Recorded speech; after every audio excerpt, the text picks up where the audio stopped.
Bismillahirrahmanirrahim. Assalamualaikum warahmatullahi wabarakatuh.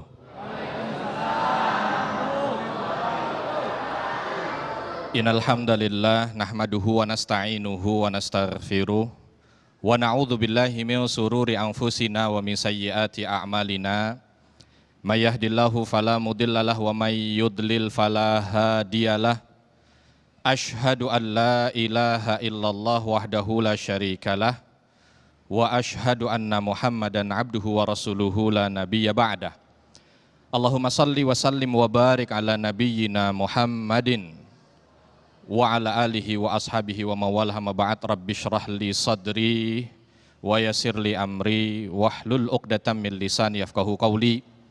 Allahumma 'allimna ma yanfa'una wanfa'na bima 'allamtana. Allahumma hdina wahdi bina waj'alna sababan wasabilan liman ihtada.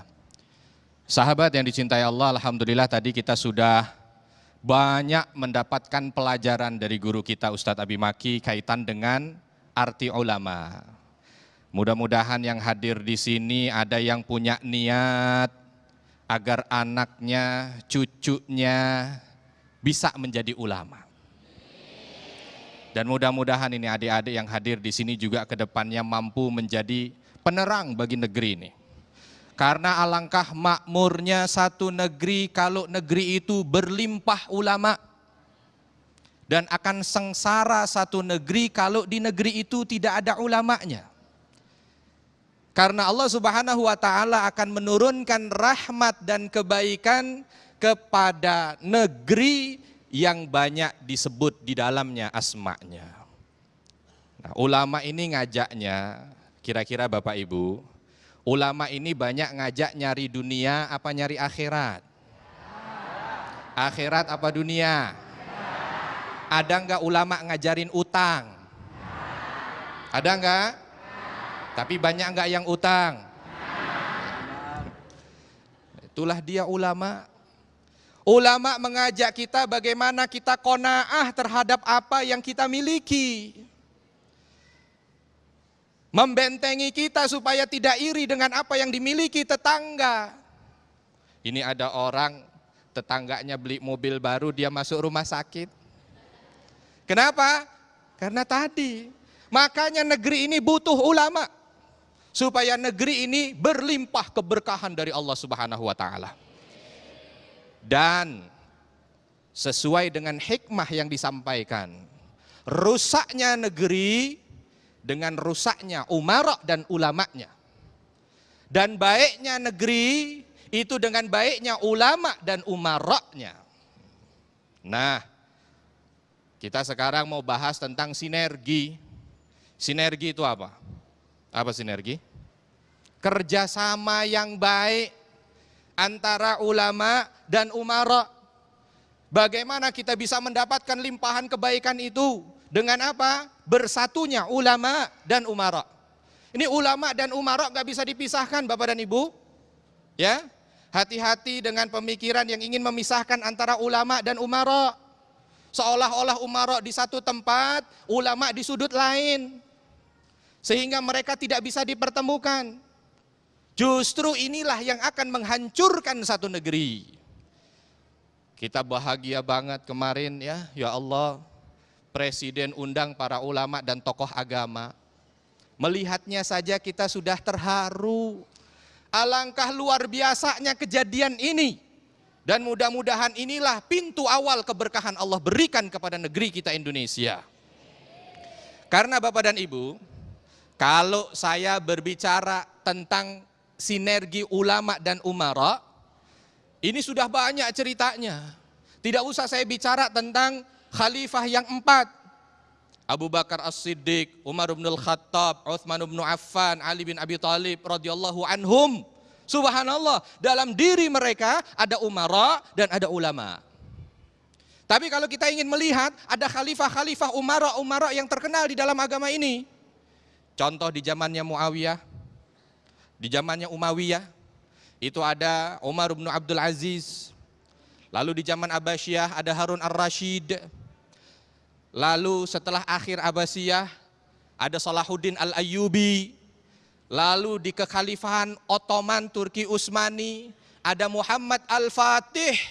Itu kalau kita buka Bapak dan Ibu, kesuksesan mereka menjadi umara, kesuksesan mereka menjadi pemimpin bukan karena mereka pandai dalam memimpin.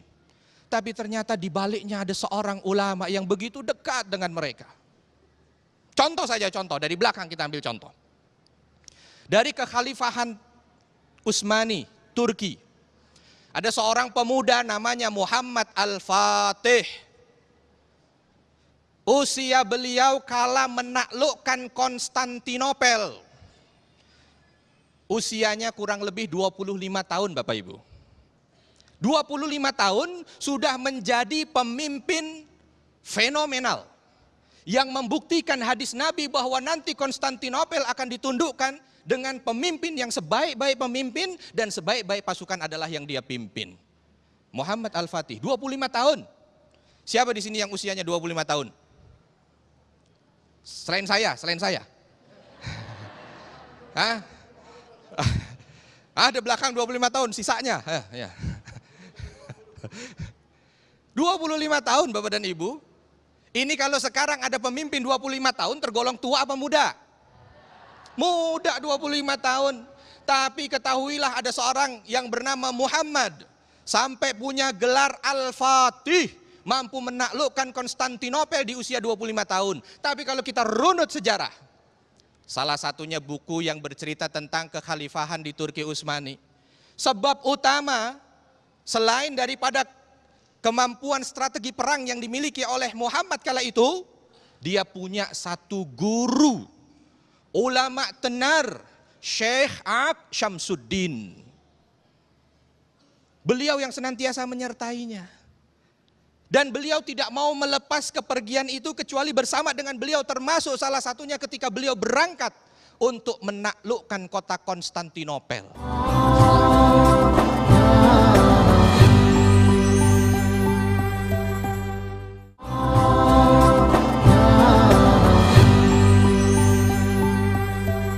Alhamdulillah, wassalatu wassalamu ala rasulillah. Kita lanjut Bapak dan Ibu. Tadi ada seorang khalifah, ini umara, pemimpin. Kalau kita bicara tentang sinergi. Usia 25 tahun, kala itu mampu menguasai setengah Asia dan setelah detik ini nanti menguasai setengah Eropa. 25 tahun. Kenapa? Selain tadi saya sampaikan banyaknya kemampuan dalam strategi perang yang dimiliki oleh beliau, kuatnya pasukan beliau yang tidak kalah pentingnya karena dia dekat dengan ulama. Tadi sudah di hari ke-54. Ini benteng Konstantinopel tidak bisa dikalahkan, nggak bisa ditembus. Sudah banyak dari prajuritnya yang gugur. Sudah banyak dari punggawa-punggawanya yang gugur. Hampir semuanya putus asa. Karena memang pendahulu-pendahulunya juga begitu. Sudah berpuluh-puluh hari nggak bisa tembus, putus asa, balik. Putus asa, balik. Di malam kemenangan itu. Di malam kemenangan, Muhammad Al-Fatih cari-cari gurunya. Di mana Syekh? Di mana Syekh? Datanglah ke tenda tersebut. Ketika dilihat di tenda itu tadi, apa yang terjadi? Prajuritnya ngelarang, mohon maaf wahai khalifah, Syekh tidak mau diganggu. Yang akan masuk aku. Yang akan masuk aku khalifah.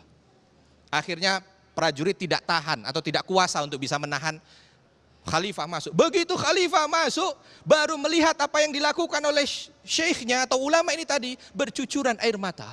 Karena dia lihat gurunya tadi sedang bersimpuh, sujud bermunajat kepada Allah sampai sorbannya lepas dan rambutnya terurai di tanah.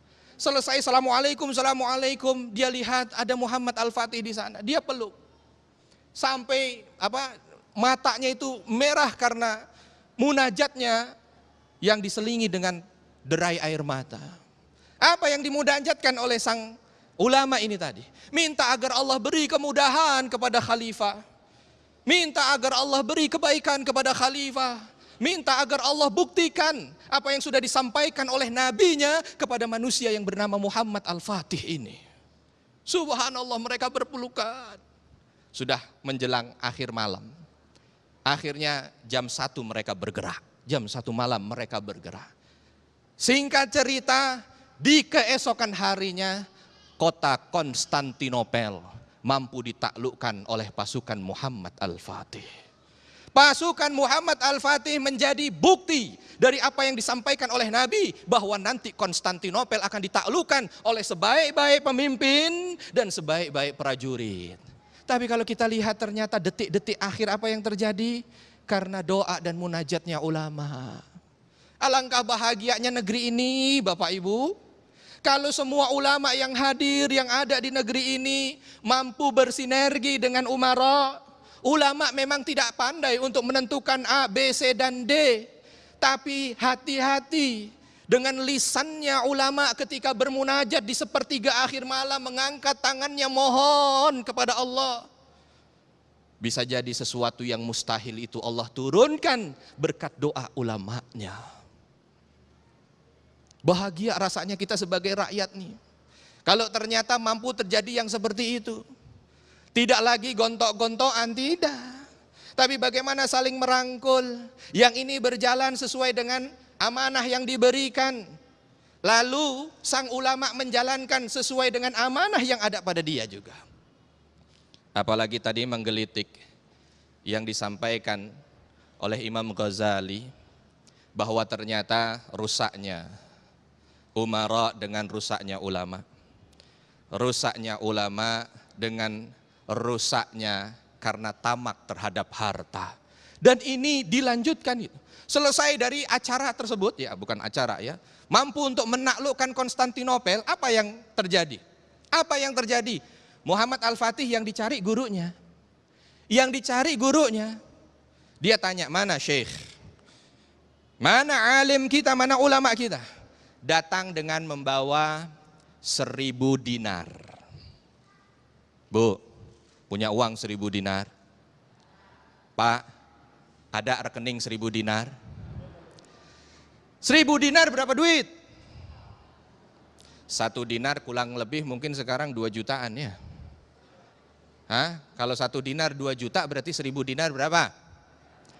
Berapa? 2 miliar. 2 miliar. Buat orang sekarang duit 2 miliar gede nggak? Gede nggak? Apalagi buat orang tahun 1500 Masehi. Ini terjadi di 1500-an Masehi. 700 tahun dari sekarang. Gimana gedenya, udah luar biasa.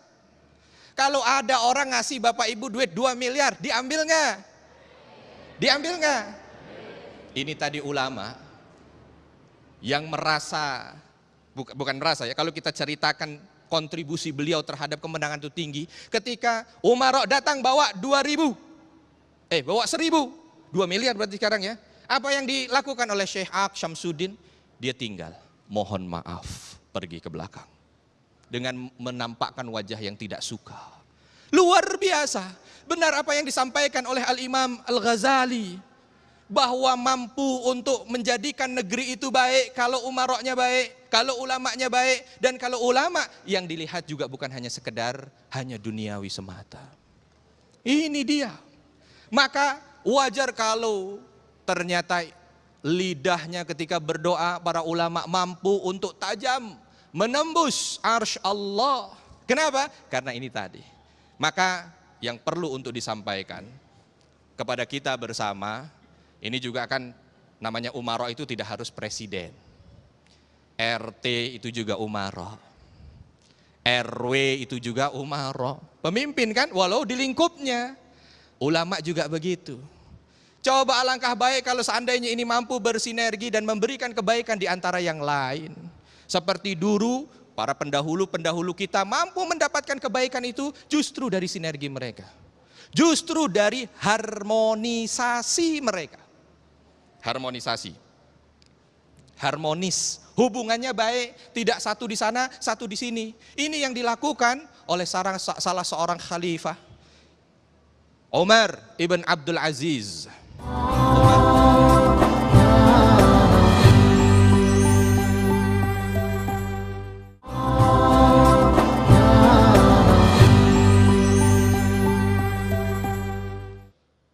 Alhamdulillah Wassalatu wassalamu ala rasulillahi amma ba'd. Kita lanjut tadi terakhir, sudah sampai khalifah apa? Umar bin Abdul Aziz. Nasab dari ibunya sampai kepada Umar bin Khattab radhiyallahu anhu. Beliau adalah seorang khalifah yang dikenal dekat dengan ulama. Tidak kurang punya guru lebih dari 40. Sebahagian besar sahabat Nabi, bukan sebagian besar, sebagian kecil sahabat Nabi, sebahagian besarnya tabi'in. Karena hidup masih di tahun 60 Hijriyah. Setiap hari yang menjadi hobinya adalah bercengkerama dengan ulama. Setiap hari yang menjadi kebiasaannya adalah mencoba untuk diskusi dengan ulama. Karena beliau tahu yang mampu menarik keberkahan dan kebaikan dari Allah adalah kesolehan para ulamanya. Dan beliau tahu bahwa yang mampu mengarahkan beliau supaya beliau itu takut kepada Allah adalah ulama.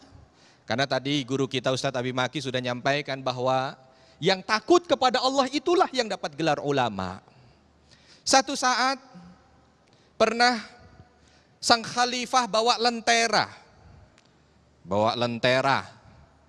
Lentera bahasa kita apa tuh? Hah? Lampu. Lampu tapi bukan pakai listrik. Tahun 60 Hijriah belum ada listrik, masih pakai api. Di obor, bawa.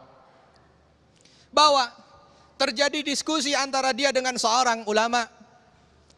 Lalu Umar bin Abdul Aziz minta kepada ulama ini, nasihati aku.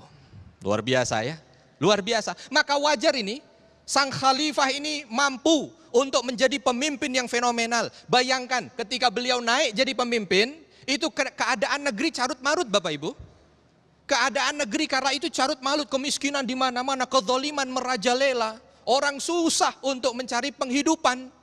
Tapi begitu beliau meninggal dunia, sekedar ingin memberikan sedekah aja bingung, saking semua orang sudah pada kaya.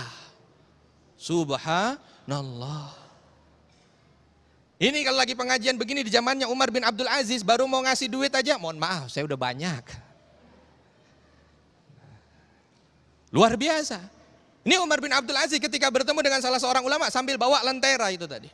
Dia bilang, nasihati aku. Maka ulama ini mengatakan, wahai khalifah, ketahuilah kalau seandainya engkau nanti di akhirat masuk ke neraka, maka orang-orang yang ada di dalam surga tidak bisa membantumu. Dan kalau seandainya engkau masuk ke dalam surga, wahai khalifah, maka yang ada di neraka juga tidak bisa mencelakaimu.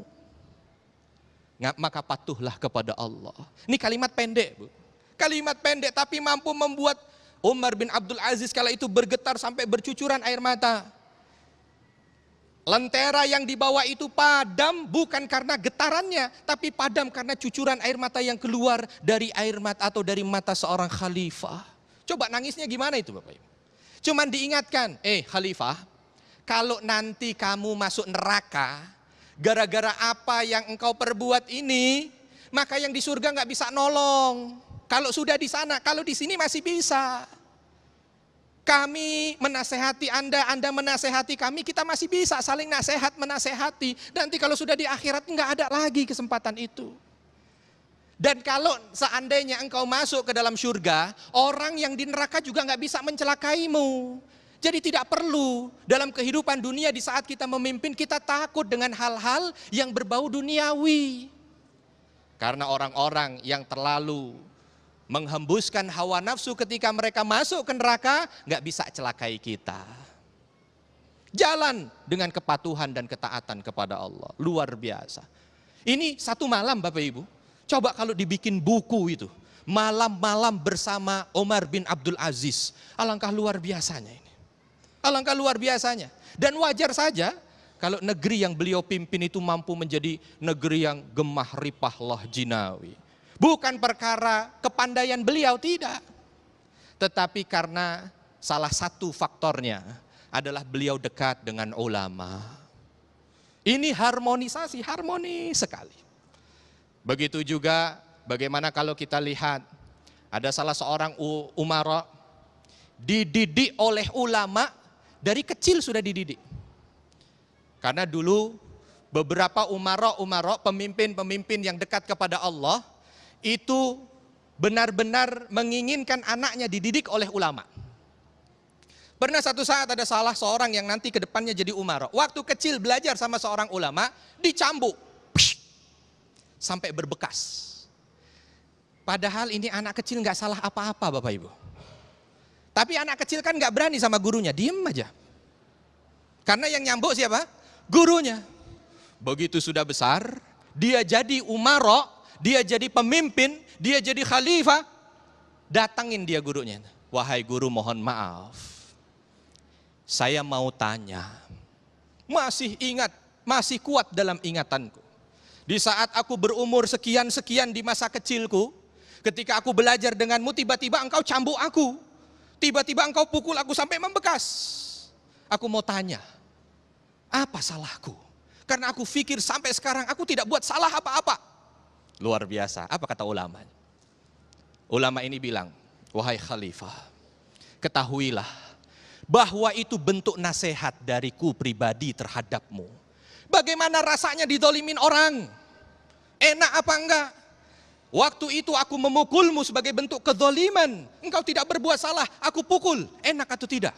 Tidak enak. Maka jangan engkau zolimi orang di saat engkau menjadi khalifah. Maka jangan kau zolimi orang di saat engkau diamanai menjadi pemimpin. Luar biasa. Begini. Kalau seandainya umara dan ulama sinergi, harmonis, baik hubungan mereka, Masya Allah.